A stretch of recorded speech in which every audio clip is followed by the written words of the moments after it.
नमस्कार मेरे प्यारे भाइयों, मेरे परमात्मा के प्यारे जीव हंसों। मैं बंदी छोड़ से यही अरदास करता हूं कि आप सब मेरे भाइयों का विवेक पहले से ज्यादा और ज्यादा से ज्यादा बढ़ता ही जाए और ऐसी कोई दुविधा ना रहे जो आपके मन में 1% भी घर कर पाए। हर चीज बिल्कुल क्रिस्टल क्लियर होती चली जाए और ऐसा कोई भी भ्रमभूत ना रहे जो आपकी भक्ति में रुकावट पैदा कर पाए। और जितने भी ये अधूरे गुरुओं के शिष्य आपको भ्रमित करने के लिए आए, आप अपनी विवेक की तलवारों से उनको धराशाही कर सको। उनके अज्ञान को एक पल में पहचान के उनके द्वारा आपका अनमोल जीवन खराब करने से बचा सको, क्योंकि ये आपका जीवन बर्बाद करने के लिए ही आते हैं। ये केवल आपको 84 का रास्ता दिखाने के लिए ही आते हैं, ताकि आप कभी मुक्त ना हो पाओ। क्योंकि यही वो काल के दूत हैं, यही वो मन के दूत हैं जो मनमुखी साधनाएं कराते हैं, जो तन में इस शरीर में परमात्मा बताते हैं और आप सबको इसी शरीर में रोक दिया जाता है। ये आए ही इसीलिए हैं कि आप इस देह से विदेह ना हो पाओ। ये परमात्मा को आपके शरीर के अंदर ही घोषित करने में लग जाते हैं। कोई कहता है कि नाभि में परमात्मा है, कोई कहता है कि जन इंद्री में परमात्मा बैठा है, सृष्टि रचना करता है सबकी। कोई कहता है श्वासों में परमात्मा है, उसी की वजह से ये शरीर चल रहा है। कोई कहता है हृदय में परमात्मा है, दिल में परमात्मा है, परमात्मा ने कनेक्शन लगा रखे हैं दिल में। अरे परमात्मा ने दिल में कनेक्शन लगा रखे हैं तो ये कनेक्शन बंद कैसे हो जाता है? ये दिल रुक कैसे जाता है? ये दिल को रोकने वाला कौन पैदा हो गया अगर परमात्मा ही इसको चला रहा है? ये सब के सब अज्ञानी केवल आपको भ्रमित करने के लिए आते हैं। ये आपका जीवन बर्बाद करने के लिए आते हैं। कोई कहता है त्रिकुटी में परमात्मा बैठा है, इंगला पिंगला सुषमना में। कोई कहता है ब्रह्मरंध्र के अंदर परमात्मा बैठा है। सब के सब ये देही ज्ञान लेके बैठे हैं। इसीलिए साहिब ने साफ बोल दिया, 10 द्वार नरक भर बूढ़े तू गंधी को बेड़ो। यानी 10 द्वार से निकलने पर भी मोक्ष नहीं होता, मुक्ति नहीं होती। अपने स्वरूप को जानने से मुक्ति होती है। आपका स्वरूप क्या है? आप इस शरीर में आए कहां से हो? कौन से दरवाजे से आए हो और कौन से दरवाजे से निकल के कहां ठहरोगे? केवल निकलना नहीं है कि निकल गए, ठहरना है उस अचल परमात्मा में, अडोल परमात्मा में, जो ये देह बनने से पहले भी अडोल था और देह बनने के बाद भी अडोल है। ये नहीं कि जब तक शरीर नहीं था वो बाहर था और शरीर बन गया तो वो हृदय में आके बैठ गया। इस गलतफहमी में कोई मत रहना मेरे भाइयों, कोई मत रहना। संतों के द्वारा ये हृदय बार बार इसलिए बोला गया वाणी में क्योंकि हृदय का केवल एक मतलब नहीं होता कि केवल एक मतलब होता है। जैसे हम कहते हैं तेरी बात तो मेरे दिल में लग गई। अब बात दिल में कैसे लगेगी भाई? कोई बात करता है, कानों से सीधे दिमाग में जाती है, दिमाग में बुद्धि निर्णय करती है कि ये मेरे खिलाफ बोला गया है कि मेरे पक्ष में बोला गया है। इसमें दिल का क्या रोल है? कोई रोल नहीं है। लेकिन बोलने में यही आता है कि तेरी बात मेरे दिल में लग गई, या हम कहते हैं कि तुम मेरे दिल में रहते हो। किसी प्यारे को, किसी प्रेमी को बोला जाता है कि तुम मेरे दिल में रहते हो। इसका मतलब यह नहीं कि वो तुम्हारे दिल के अंदर घुस गया आके। इसका भाव होता है कि तुम मेरे हृदय में रहते हो, तुम मेरे दिलो दिमाग में रहते हो, तुम मेरी सोच में रहते हो, तुम मेरे विचारों में रहते हो, तुम 24 घंटे मेरी सूरत में रहते हो। ये होते हैं इनके भाव। और जो केवल शब्दों को पकड़ के बैठ जाता है उसका कभी कल्याण नहीं हो सकता।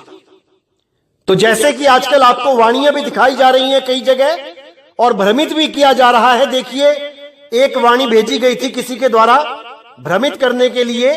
क्या बोला गया है उस वाणी में? आखिरी पंक्ति देखिए, भूले मार्ग जिन्हीं बताया, ऐसा गुरुवड भागी पाया, सिमर मना राम नाम चितारे, बस रहे हृदय गुरु चरण प्यारे।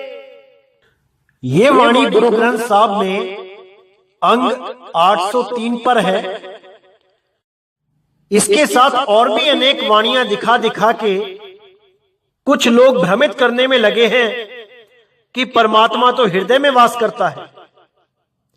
बिल्कुल नहीं, परमात्मा हृदय में वास नहीं करता, क्योंकि हृदय तो हमारे शरीर का एक अंग है।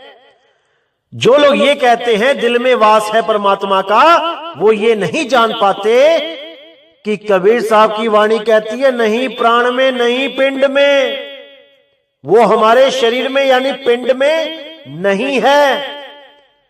इस भेद को अच्छी तरह समझना है आपने, क्योंकि कुछ लोग हमारे ही पंथ में आके हमसे ही ज्ञान को समझ के, जैसे पहले भी होता आया है, मैं बताता रहा हूं आपको कि कैसे कुछ लोग आते हैं हमारे पंथ में, ज्ञान को सही से समझते हैं और फिर खुद गुरु बनने के चक्कर में इस पंथ को ही अधूरा कहने लग जाते हैं और अपने आप को सर्वश्रेष्ठ घोषित करने की नाकाम कोशिश करते हैं। क्योंकि जो गुप्त भेद हैं वो अभी तक किसी को बताए ही नहीं गए हैं और ना ही इतनी जल्दी बताए जाएंगे। तो जो लोग अलग हो भी जाते हैं वो केवल भरमाने का ही काम करते हैं, वाणियों को दिखा के गलत अर्थ करके लोगों को भरमाते हैं।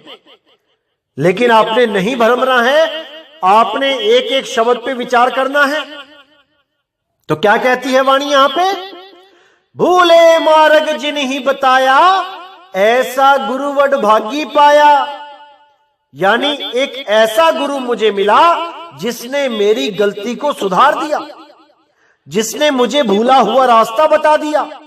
युगों युगों से, अनंतों जन्मों से भटकता हुआ मैं आज 84 लाख जूनों को भोगता हुआ इंसान चोले तक पहुंचा। अगर आज भी मुझे वो गुरु ना मिलता तो मैं वापस 84 में चला जाता, जिसके लिए कबीर साहब ने बोला, लख 84 भटक के पौ पे अटके आए, अब की पासा ना पड़ा तो फिर 84 जाए। और ये लोग क्या बोलते हैं, जो भ्रमित करने वाले हैं कि गुरु की भी जरूरत नहीं है। वाणियां पढ़ो, देखो लिखा है बस रहे हृदय गुरु चरण प्यारे, वो हृदय में ही है परमात्मा। ऐसे ऐसे लोग आ जाते हैं भरमाने के लिए कि क्या बताऊं।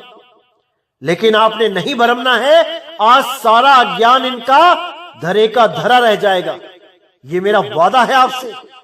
आज का सत्संग अगर आपने अच्छी तरह समझ लिया तो कोई आपको भ्रमित नहीं कर पाएगा। तो यहां बताया जा रहा है कि बस रहे हृदय गुरु चरण प्यारे, यानी मेरे हृदय में, यानी मेरी सूरत में, यानी मेरी अंतरात्मा में मेरा गुरु बस रहा है। ये तब अवस्था प्राप्त होती है जब आप उसको पा लेते हो। जब उस परमात्मा को पा लेते हो तब आपके हृदय में उसका वास होता है। मतलब कि जैसे उसके गुण होते हैं उस परमात्मा के, यानी वो निर्वैर है, वो निर्भय है, वही गुण आपके हृदय में आ जाते हैं। जैसा कनेक्शन लगता है बिजली का, वैसा ही करंट दूसरे छोर पे भी हो जाता है। जैसे आप कोई तार को बल्ब से अटैच करो, लेकिन उसका कनेक्शन ना लगा हो, बिजली नहीं जोड़ी गई हो, तो वो बल्ब नहीं जलेगा, उसमें करंट नहीं आएगा। लेकिन अगर आपने वो कनेक्शन जोड़ दिया प्लग में, तो वो करंट बल्ब को जला देगा। इसका मतलब कि जिससे हम जुड़े हैं उसके गुण हमारे अंदर आ जाते हैं। क्या केवल वाणी पढ़ने से तुम्हारे अंदर वो गुण आ सकते हैं? कभी नहीं आ सकते। अपने गिरेबान में झांक के तो देखो, गालियां तक निकाल रहे हो, निंदा कर रहे हो, झूठी अफवाहें फैला रहे हो लोगों के लिए, क्या परमात्मा मिलेगा आपको? कभी नहीं मिलेगा। अगर यही हाल रहा तो इसीलिए कहते हैं कि सतगुरु की शरण में आओ। और ये लोग क्या बोलते हैं, गुरु बनाने की जरूरत नहीं है, केवल ग्रंथ साहिब में से वाणियां पढ़ लो, दूसरे ग्रंथों में से वाणियां पढ़ लो और उसको समझ लो कि हृदय में परमात्मा रहता है, बस हो गया काम।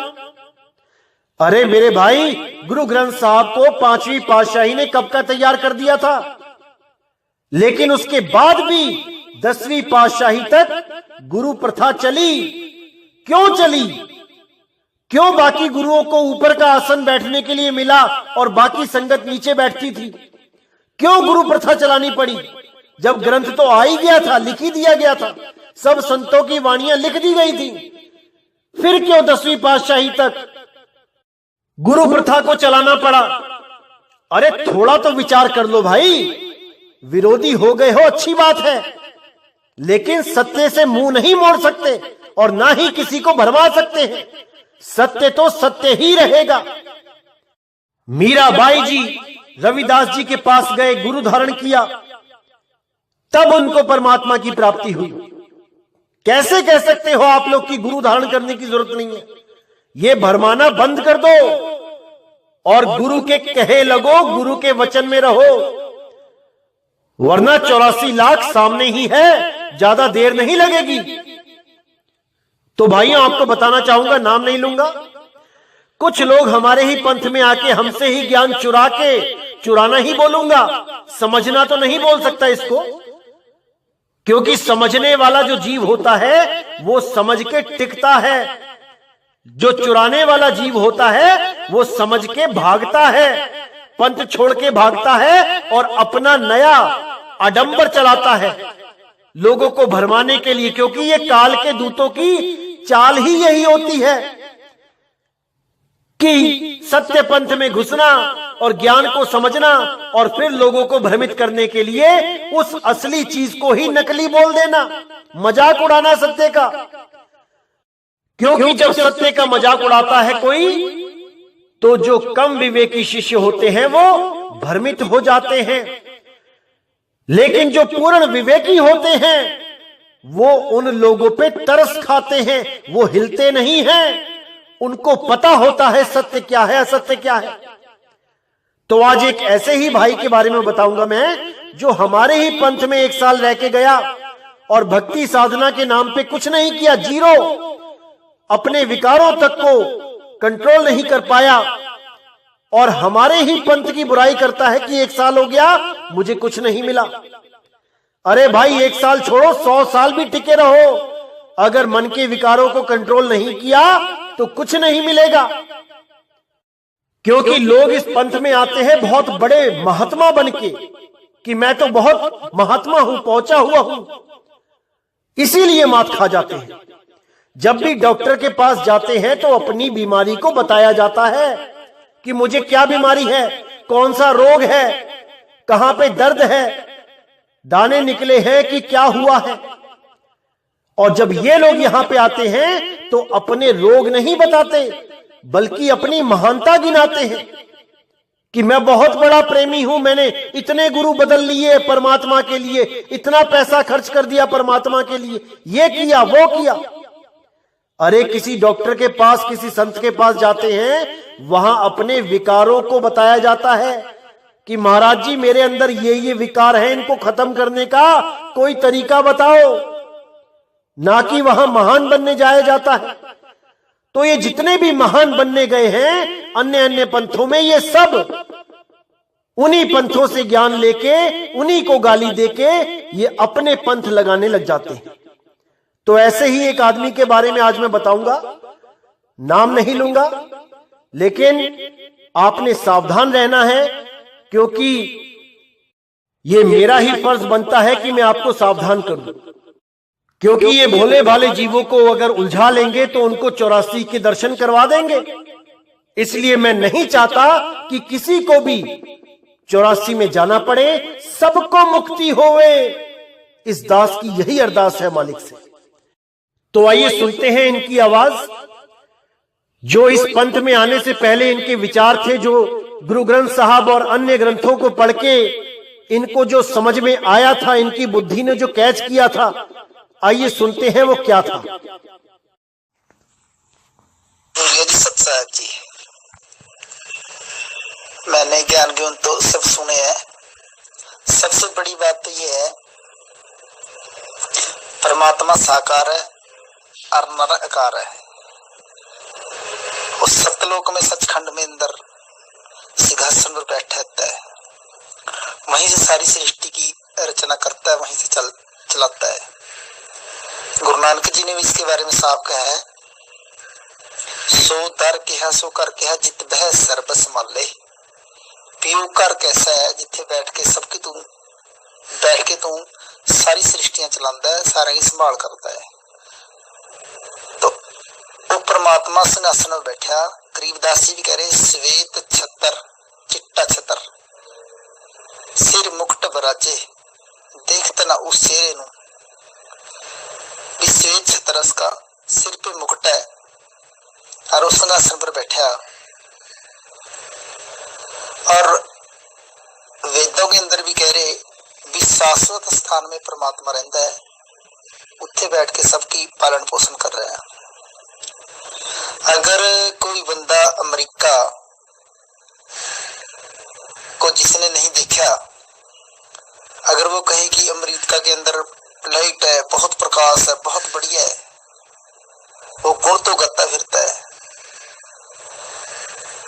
अगर उसको जानकार बंदा कहे बेवकूफ, वहां का प्रधानमंत्री राष्ट्रपति वो है, वहां का मुख्यमंत्री है, वहां के ये मंत्री है, जो ये बताएगा उसने तो देखा है। और जो यहीं बैठ के गप्पे तोलता रहे, अमेरिका को निराकार बताता रहे, नहीं जी अमेरिका तो निराकार है, वहां बहुत प्रकाश है, वहां बहुत धन दौलत है, वहां पर बहुत शांति है, वहां पर ये है वो है, निराकार है जी, वहां की आवाज बहुत अच्छी है जी, वहां का प्रकाश अच्छा है। उससे नीच बंदा कोई नहीं हो सकता, क्योंकि वो तो अपने टकौसले मार रहा है। इसी तरह से जितने ज्ञानी पुरुष हैं, जितने अपने आप को संत पद पर बैठे हैं, संत कहते हैं, इनों का वो हाल है जैसे कोई बंदा बोले कि स्वर्ग के अंदर बहुत सुख है, बहुत प्रकाश है, बहुत आवाज है, बहुत मीठी शब्द आ रहा है, वहां से बहुत प्रकाश आ रहा है, वहां पर बहुत आनंद है, भी वो निराकार है। ना वो देखने में आता है, ना सुनने में आता, ना कहने में आता है। अरे उसने बेवकूफ ने देखा ही कुछ नहीं। अगर जो स्वर्ग के अंदर जाएगा वो तो सीधा बोलेगा वहां का इंद्र राजा है, वहां की इतनी उर्वशी है, इतनी रानी है, इतने इतने वहां पर लोग रहते हैं, इतने वहां नौकर है, इतने चाकर है। तो वो तो साफ साफ स्पष्ट करेगा ना, जिसने स्वर्ग देखा या जिसने अमेरिका देखा, वो तो साफ साफ कहेगा भी वहां का ये प्रधानमंत्री राष्ट्रपति, ऐसे सड़कें बनी है, ऐसे ऐसे गाड़ियां वहां पर, ऐसे ही स्वर्ग में बताएगा, ऐसे विमान है, ऐसे जहाज है, जिसने देखा है। इसी तरह जिस बेवकूफ ने कुछ देखा ही नहीं, वो निराकार परमात्मा को बताएगा। उससे बड़ा झूठा और कोई नहीं दुनिया में, इससे बड़ा झूठा जगत के अंदर कोई नहीं। भूरिया जी, आप इस बात को समझ लो, जब तक आप मेरे को मिले नहीं थे, मेरे को आवाज आपसी आ रही थी, तब तक आप मेरे लिए निराकार थे, पर मैं ये मानता था कि भूरिया जी कोई चीज है। जब आप मेरे को सामने मिले, जफ्फी पाके हम मिले, तो मैं आपको कैसे बोल सकता हूँ निराकार है? मैं आपको साकार बोलूंगा क्योंकि मैं आपको मिला हूं। अगर कोई मेरी जगह और बंदा बोले कि नहीं तो भूरिया जी तो निराकार है जी, वो तो उसकी तो आवाज आती है जी फोन पे और उसका प्रकाश आता है। जो निराकार बताए वो तो दुष्ट आत्मा है। तो इसलिए परमात्मा भी साकार है। उस शाश्वत स्थान ऋतु धामा सचखंड सतलोक अमरलोक के अंदर बैठा है, वहां से बैठ के सब ब्रह्मांड बनाता है। जैसे हमने अपना घर बनाया, अगर हमने घर बनाया, हम इट्टा भी लाए, पत्थर भी लाए, सारा सामान लिया, रेता बजरी लाए, मिस्त्री लगाए, तो अगर कोई नहीं तो घर है, ये तो निराकार है जी, इसमें तो रहने वाला निराकार है। तो उसने बेवकूफ ने देखा नहीं, यानी कि इस दुनिया के अंदर उससे बड़ा बेवकूफ कोई नहीं जो परमात्मा को ही निराकार बताए, क्योंकि उन्होंने देखा है नहीं। इसीलिए गीता में भी कहा है, अर्जुन यहाँ पर दुनिया समाधियां लगा लगा के थक गई, ब्रह्मा विष्णु वर्गे समाधियां लगा लगा के थक गए, अंत कहा निराकार, उन्होंने किसी ने दिखा नहीं कुछ भी, सबने निराकार कहा।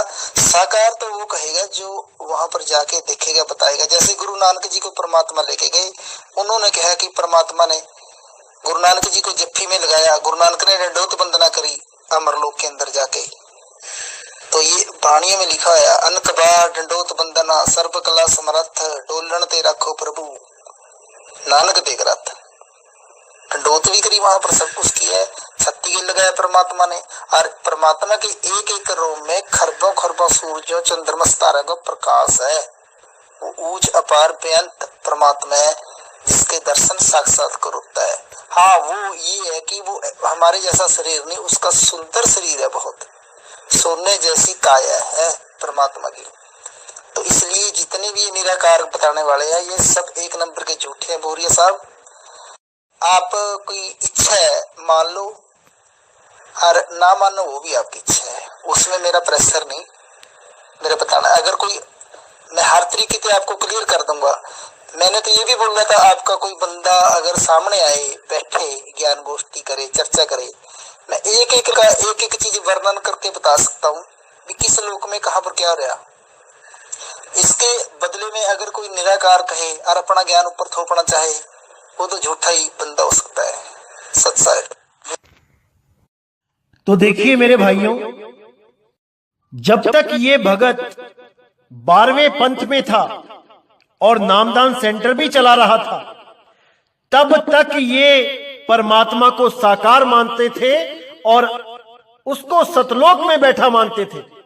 अलख लोक अगम लोक में भी उसको बैठा हुआ मानते थे कि वहां से बैठ के वो सारी दुनिया चला रहा है, और पूरी गारंटी ले रहे थे कि मैं बताऊंगा कौन से लोक में क्या हो रहा है इस वक्त।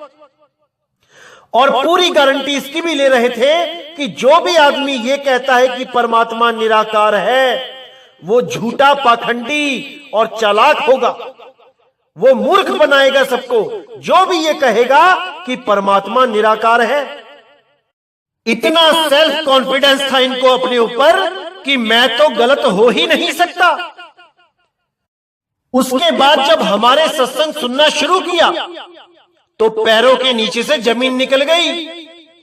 5-6 महीने तक फोन कर करके मुझे बुलाते रहे कि भाई आके नामदान दे दो, बुरा हाल है हमारा, कहां अज्ञान में फंसे पड़े थे। जबकि पूरा ग्रंथ साहब लगभग इनको सब याद था और बहुत सी वाणियां बोलते भी थे, लेकिन केवल वाणियां बोलने से परमात्मा नहीं मिल जाता। इसलिए इन्होंने बहुत रिक्वेस्ट करी, तो मैं गुरुजी के साथ गया और मैंने इनको नामदान दिलवा दिया। इनकी उस वक्त लगन देख के इनको प्रथम नाम, जिसको 52 अखरी कहते हैं, वो भी दिलवा दिया और ध्यान विदेही भी इनको दिलवा दिया। ताकि उम्र भी काफी हो गई है और कुछ समय का पता भी नहीं, इसलिए सोचा कि चलो भक्ति स्टार्ट कर देंगे। अगर लगन से लगे रहेंगे तो आगे नाम विदेही के बारे में भी कुछ बताया जाएगा। लेकिन वही बात होती है, जिसके दिल में जो होता है, यानी दिल में अगर कोई ऐसा बीज है गुरु बनने का या कुछ अलग करने का, तो वो पेड़ बन ही जाता है। वही बात हुई। 1 साल के अंदर अंदर इन्होंने लोगों को भ्रमित करना शुरू कर दिया कि यहां पे कुछ नहीं है। अरे भाई, 1 साल में क्या मिलता है? राजा पीपा को तो 12 साल तक नाम ही नहीं दिया। परमात्मा कब मिला होगा वो बात की बात है। अरे जब तक आपका अंदर ही साफ नहीं हुआ तो उसमें परमात्मा कैसे विराजमान होगा? जब आपका मन ही साफ नहीं है, उसमें तरह तरह के विकार फंसे पड़े हैं, तो परमात्मा कैसे विराजेगा वहां पे? कभी नहीं आएगा वो। तो इसीलिए मैं कहता हूं कि भाई हर चीज को अच्छी तरह समझो, तब ही कल्याण होगा। ऐसे बहुत आते हैं और बहुत आएंगे और जाएंगे, आपने विचलित नहीं होना है। तो इस भाई ने क्या किया, जो पीछे 12वें पंथ का जो ज्ञान था उसको तो त्याग दिया, नामदान सेंटर भी बंद कर दिया, अपने ही दोस्त को हैंडओवर कर दिया और हमारे ज्ञान को, मूल ज्ञान को, गुप्त भेदों को जानना शुरू किया। इतने सवाल पूछे जाते थे इनके द्वारा कि क्या बताऊं, लेकिन सब सवालों के जवाब मैंने भी नहीं दिए। बहुत से ऐसे गुप्त भेद हैं जो इनको अभी तक नहीं बताए गए थे, केवल इनको परखने के लिए, क्योंकि परख तो मैंने बहुत पहले लिया था, लेकिन मैं मौका दे रहा था कि चलो कोई बात नहीं, सुधर जाएगा। लेकिन जो अंदर के भाव होते हैं वो बाहर आ ही जाते हैं। तो वही काम हुआ। थोड़ा सा ज्ञान उधर से ले, थोड़ा सा इधर से ले, थोड़ा सा वहां से ले, थोड़ा कहीं और से ले, और एक खिचड़ी ज्ञान सबके सामने बना के रख दिया जाता है। तो इन्होंने हमारे मूल ज्ञान के जो गुप्त रहस्य जो मुझसे समझे थे वो भी रख लिए, और अब गुरु ग्रंथ साहब में से जो वाणियां, हृदय पे जितनी भी वाणियां हैं वो निकाल निकाल के दिखा रहे हैं। अब कोई इनसे कोई सवाल पूछता है तो गुरु ग्रंथ साहब के हिसाब से जवाब नहीं देते, वो मूल ज्ञान के यानी हमारे ज्ञान के हिसाब से जवाब देते हैं। और जब हृदय दिखाना होता है तो गुरु ग्रंथ साहब में से दिखा देते हैं, कबीर वाणी में से दिखा देते हैं। ऐसी मोटी बुद्धि है इनकी कि इनको अभी तक समझ में ही नहीं आया कि संतों का हृदय अलग होता है।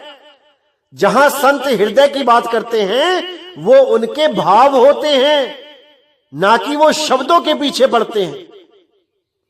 कई जगह लिखा है कि मेरा राम मेरे मन में बसता है, कई जगह लिखा है मेरा राम मेरे दिल में बसता है, कई जगह लिखा है मेरा राम मेरे घट में बसता है, कई जगह लिखा है मेरा राम रोम रोम में बसता है। तो चारों में से आप अगर शब्दों को पकड़ोगे तो किसको सत्य मानोगे, क्योंकि चारों ही लिखे हैं ग्रंथों में, किसको सत्य मानोगे? अरे भाई, ग्रंथों को अच्छी तरह समझो, केवल शब्दों को पढ़ो मत, पढ़ के उसी शब्द पे अटक जाओ तो कुछ नहीं मिलेगा। परमात्मा का वास जहां बताया गया है वो आत्मदेव है, शुद्ध चैतन्य स्वरूप आत्मा, जो देही में नहीं विदेही है।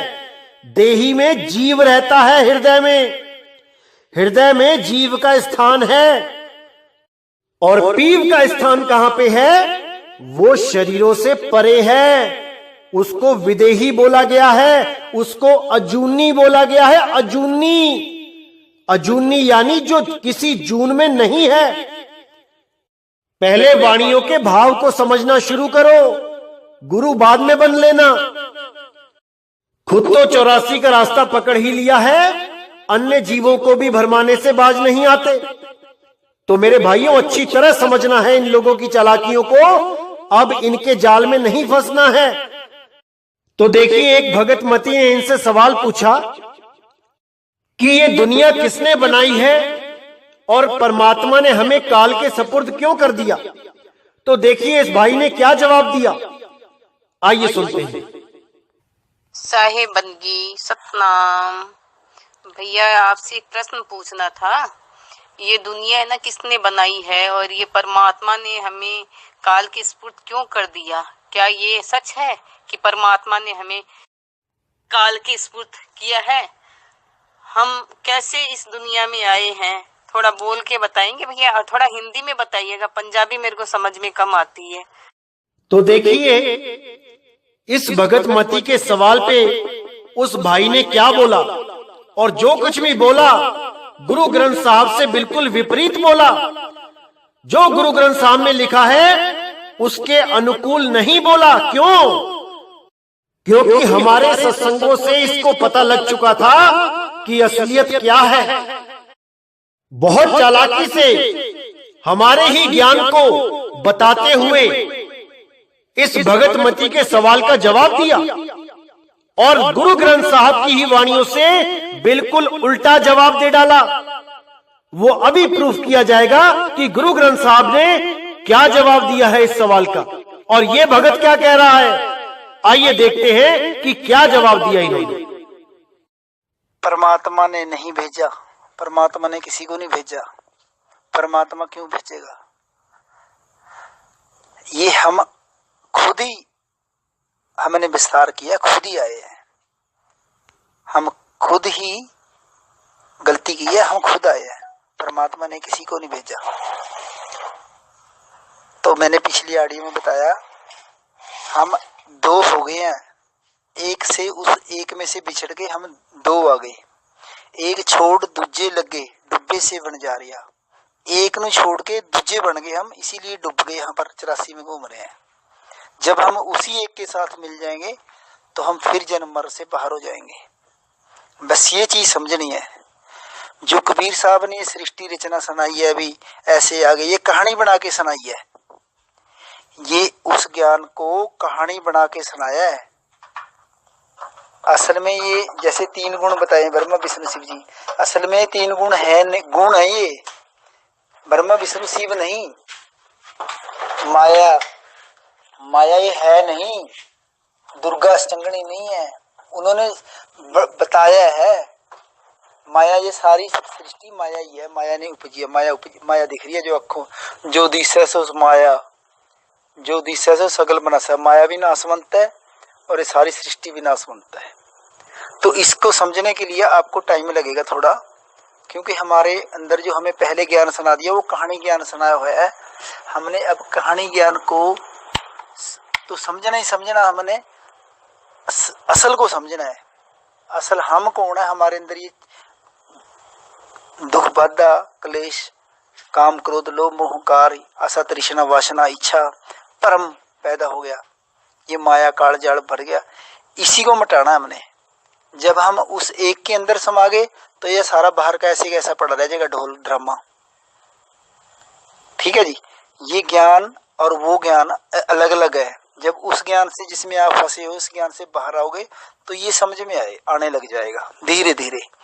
इसीलिए कहा धीरे धीरे रे मना धीरे सब कुछ होए। जब हम ज्ञान जिस ज्ञान में फंसे हुए हैं, यहाँ अनेकों तरह के ज्ञान चल रहे हैं।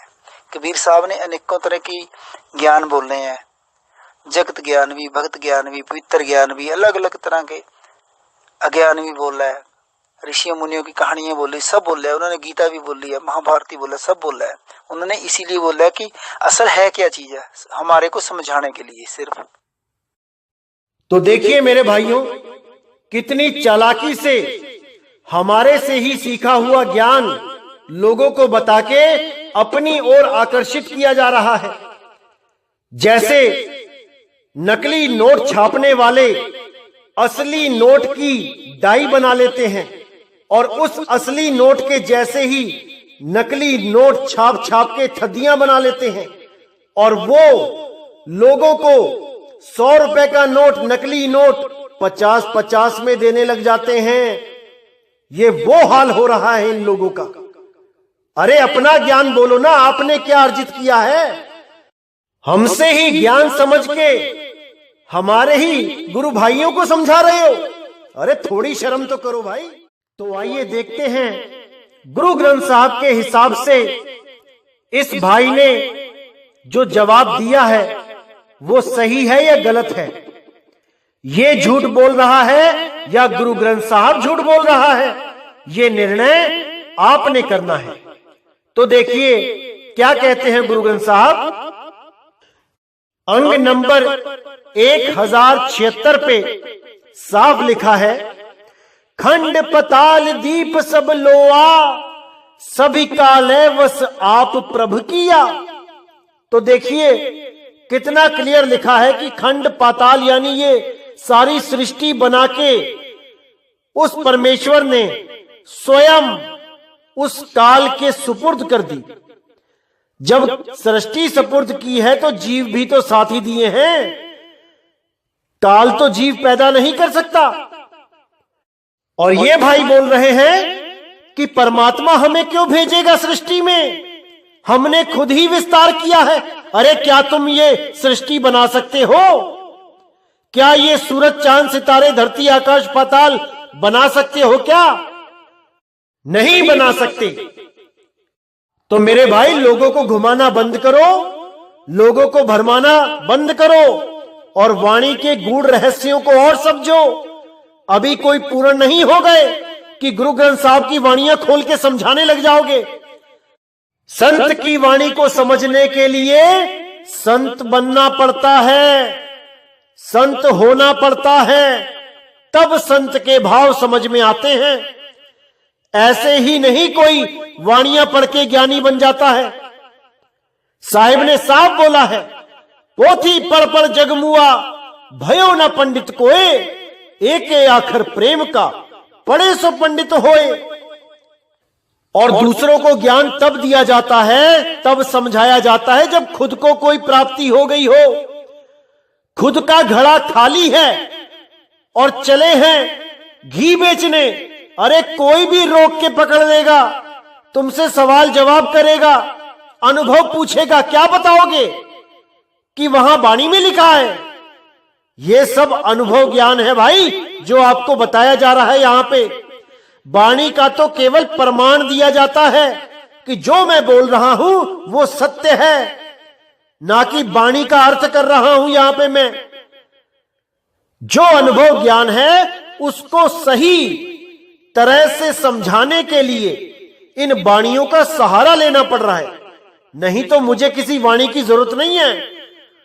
जो मैं बोलता हूं वो मैं बोलूंगा, लेकिन वाणियों का आधार लेके आपको जल्दी समझ में आ जाएगा। ये वाणियां लेने का केवल इतना ही मकसद है। तो मेरे भाइयों, अच्छी तरह समझना है। और मुझे पता है अभी इस पंथ में हजारों काल के दूत आएंगे और हजारों इस पंथ को छोड़ छोड़ के जाएंगे, खुद गुरुआई के चक्कर में, खुद को महान सिद्ध करने के चक्कर में। लेकिन वो लोग 84 का रास्ता पकड़ लेंगे, क्योंकि जब तक नाम विदेही की कृपा नहीं हो गई, जब तक कोई मुक्त नहीं हो सकता, कोई भी नहीं। इसीलिए साहिब ने बार बार बोला है कि ध्यान विदेही और नाम विदेहा, दो लख पावे मिटे संदेहा। जब तक दोनों को लख नहीं लेते, तब तक भूल जाओ कि मुक्ति होगी, भूल जाओ कि किसी को तुम ज्ञान समझा सकते हो। सबके सब पकड़े जाएंगे। ये काल निरंजन को ऐसे ही मत समझ लो कि कोई बच्चा है, वो बड़े बड़े ऋषि मुनियों को धर के खा गया। याद रखना इस बात को। इसीलिए साहिब ने बोला, बचना चाहो काल जाल से, चीनो शब्द हमारा, और कहे कबीर अमर कर राखूं, जो निज होए हमारा। यहां पे कोई मजाक नहीं चल रहा है कि केवल वाणियां पढ़ पढ़ के सुनाना ही सत्संग है। यहां पे एक से एक गुप्त भेद बताए जा रहे हैं और 2020 के अंत तक सारे गुप्त भेद खोल दिए जाएंगे, केवल सृष्टि रचना को छोड़ के। क्योंकि सृष्टि रचना ही वो मूल ज्ञान है, वो मूल भेद है, जिसको जानने के बाद आप सृष्टि को खत्म करना सीख जाओगे। क्योंकि जो सृष्टि को जानता है कैसे पैदा हुई है, वो ही खत्म कर सकता है। अन्यथा ये सृष्टि कभी खत्म नहीं होगी, चलती ही जाएगी। बार बार आना, बार बार जाना लगा ही रहेगा। एक भी जीव इस पूरे ब्रह्मांड से मुक्त नहीं हो पाएगा। इसमें बहुत गुप्त भेद हैं जो आपको आगे से आगे बताए जाएंगे। तो ऐसे काल के दूत जहां पे भी आते हैं, आपने उनसे सावधान रहना है मेरे भाइयों, बिल्कुल सावधान रहना है। तो संतों की हर वाणी में बहुत गुप्त भेद होते हैं, उसको जानना पड़ता है, समझना पड़ता है। कहीं पर भी लिख दिया गया कि परमात्मा घट में है, तो इसका मतलब यह नहीं कि वो तुम्हारे शरीर के अंदर बैठ गया आके। अगर तुम्हारे शरीर के अंदर परमात्मा बैठ जाए तो तुम्हारी कभी मृत्यु ही ना हो। अरे जिस शरीर के अंदर परमात्मा ही आके विराजमान हो गया, वो भला कैसे मरेगा? इसको अच्छी तरह समझना है। जैसे वाणी में आता है, ज्यों तिल माही तेल है, ज्यों चकमक में आग, और तेरा साईं तुझ में है, जाग सके तो जाग। अब इसमें भी बहुत गुप्त भेद है। ज्यों तिलमाही तेल है, यानी तिलों में तेल है, बिल्कुल है, लेकिन अगर कच्चे तिल को पिसवाओगे तो उसमें नहीं निकलेगा तेल, होता हुआ भी नहीं निकलेगा, क्योंकि उसकी एक जुगती है, विधि है। उस तिल को पूरा पकाना पड़ता है, तब उसमें से तेल निकलता है। इसी प्रकार बोला, ज्यों चकमक में आग, चकमक पत्थर में आग है, बिल्कुल है, लेकिन अगर उसे हथौड़े से तोड़ के देखोगे तो अंदर नहीं मिलेगी आग, अंदर केवल धूल के कण मिलेंगे। तो आग कहां पे है? आग सतह पे है, पत्थर से बाहर है, लेकिन गुप्त है, प्रकट करनी पड़ती है। कैसे प्रकट होगी? विधि के द्वारा। जब सही विधि मिल जाएगी तो वो प्रकट हो जाएगी। तेरा साईं तुझ में है, जाग सके तो जाग, मतलब तेरी आत्मा में है, तेरा परमात्मा तेरे शरीर में नहीं है। जब तेरा शरीर नहीं था वो तब भी था, और तेरा शरीर नहीं रहेगा वो तब भी रहेगा। तो ऐसे बहुत से गुप्त भेद हैं मेरे भाइयों, जो परमात्मा की दया है, जो सही समय आने पे खोले जाएंगे। जब तक आप सत्संग का आनंद लेते रहें, हर चीज को समझते रहें और काल के दूतों से सावधान रहें। ये अपना जीवन तो बर्बाद करते ही करते हैं, साथ में 150 को और लेके डूबते हैं।